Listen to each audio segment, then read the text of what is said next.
हम अपने भारतवासियों को अगर हम परम सुखी करना चाहते हैं तो केवल वस्तु और व्यवस्था से नहीं कर सकते।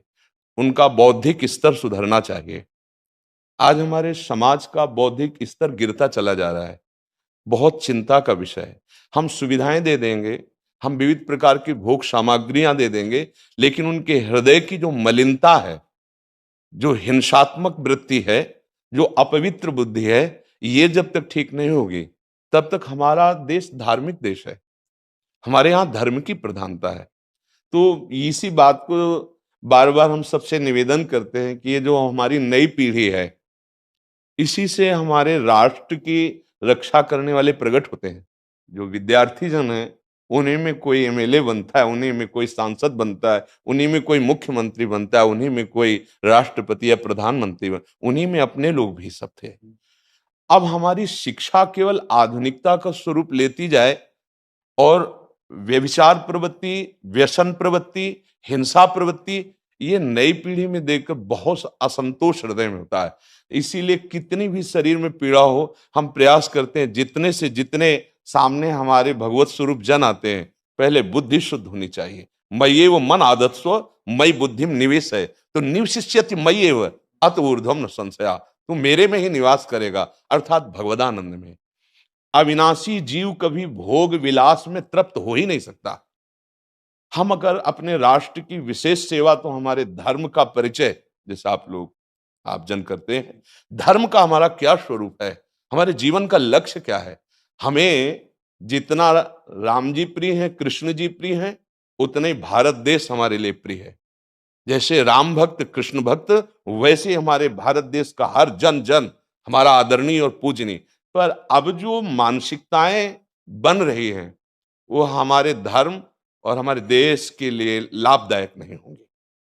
व्यसन का इतना बढ़ता स्वरूप, व्यभिचार का इतना बढ़ता स्वरूप, हिंसा का इतना बढ़ता स्वरूप, ये बहुत ही विपत्तिजनक है। अगर ये बढ़ता रहा तो हम विविध प्रकार की सुख सुविधाएं देने पर भी अपने देशवासियों को सुखी नहीं कर पाएंगे, क्योंकि सुख का स्वरूप विचार से होता है। सुख और दुख की स्थिति सत्य नहीं है, आगमा पाइनो अनित्यास, लेकिन हमारा विचार, और विचार हमारा गंदा हो रहा है। बस हमारा उद्देश्य यही है कि हमारे देशवासियों का विचार शुद्ध होना चाहिए। अगर विचार शुद्ध है तो राष्ट्र प्रियता, जन सेवा, समाज सेवा, ये सब स्वाभाविक होने लगेगा। और विचार अशुद्ध है तो सुविधाएं बहुत हैं, उनका दुरुपयोग हो रहा है।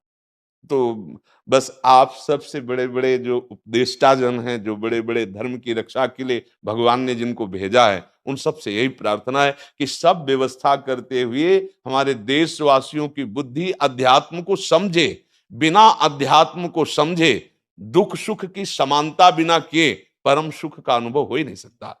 इस मायाकृत भोग पदार्थों को भगवान ने दुख योनया कहा है। मानो एक बोर्ड लगा दिया, दुखालयम अशाश्वतम। और हम सब यही चाहते हैं कि लौकिक भोगों को भोगने से ही हमारा राष्ट्र सुखी हो जाएगा या हम सुखी हो जाएंगे। नहीं, लौकिक भोगों को पूजन सामग्री बना करके और साध्य सच्चिदानंद प्रभु को रखा जाए तो आनंद की उमंगन हो जाएगी। बहुत सुंदर मानव जीवन का स्वरूप है, जिसे देव दुर्लभ कहा गया। दुर्लभो मानुषो देहो, लेकिन क्या दुर्लभता शब्द स्पर्श रूप रस गंध इन्हीं विषय के भोगने की या इन्हीं सुविधाओं के लिए दुर्लभ कहा गया? दुर्लभ है किसी सच्चिदानंद सुख के लिए। और उस सुख को तो हम भूले हुए, एकदम बहते हुए शब्द स्पर्श रूप रस गंध के प्रवाह में चले जा रहे हैं और इसी को सौभाग्य समझ रहे हैं कि हमें सुख प्राप्त हो रहा है। नहीं, हम सबसे प्रार्थना करते हैं कि आप अपने धर्म को समझिए। आप अपने स्वा को जहां जहां स्थापित करते चले जा रहे हैं, आप उसे गंदा करते चले जा रहे हैं। मदिरा में, हिंसा में, द्यूत कीड़ा में, व्यभिचार में, इसे दोष नहीं समझा जा रहा आज। और हमारे शास्त्र और हमारा धर्म इसको निषेध करता है। कलयुग की स्थिति बताई गई है। छोटे छोटे बच्चे व्यसन करने में लग गए। आज स्कूली विद्यार्थी जिनको ब्रह्मचर्य से पुष्ट होना चाहिए, वो ब्रह्मचर्य नष्ट कर रहे हैं। ये बड़ा चिंता का विषय है। हमारे देश के लिए जो जवान चाहिए, हमारे देश के लिए जो भक्ति चाहिए, उसमें बुद्धि और शरीर बल दोनों होना चाहिए। शरीर बल क्षीण हो रहा है क्योंकि व्यभिचार प्रवृत्ति में बहुत कमजोर अवस्था में, जैसे गेहूं की फसल है और गलेथ में काट ली जाए तो ना दाना मिलेगा ना सही भूस मिलेगा। ऐसे ही 20 वर्ष की अवस्था तक यदि ब्रह्मचर्य नष्ट कर दिया जाए तो वो गृहस्थ के योग्य में नहीं रह सकता। राष्ट्र सेवा की क्या बात है। हमारे राष्ट्र सेवा के लिए बहुत विशाल हृदय की आवश्यकता है। हमारे शरीर को बहुत स्वस्थ रखने की आवश्यकता है, तभी हम समाज सेवा, राष्ट्र सेवा। तो शरीर और बुद्धि दोनों का स्वस्थ होना बहुत आवश्यक है। तो शरीर को तो नष्ट किया जा रहा है विषय भोगों में।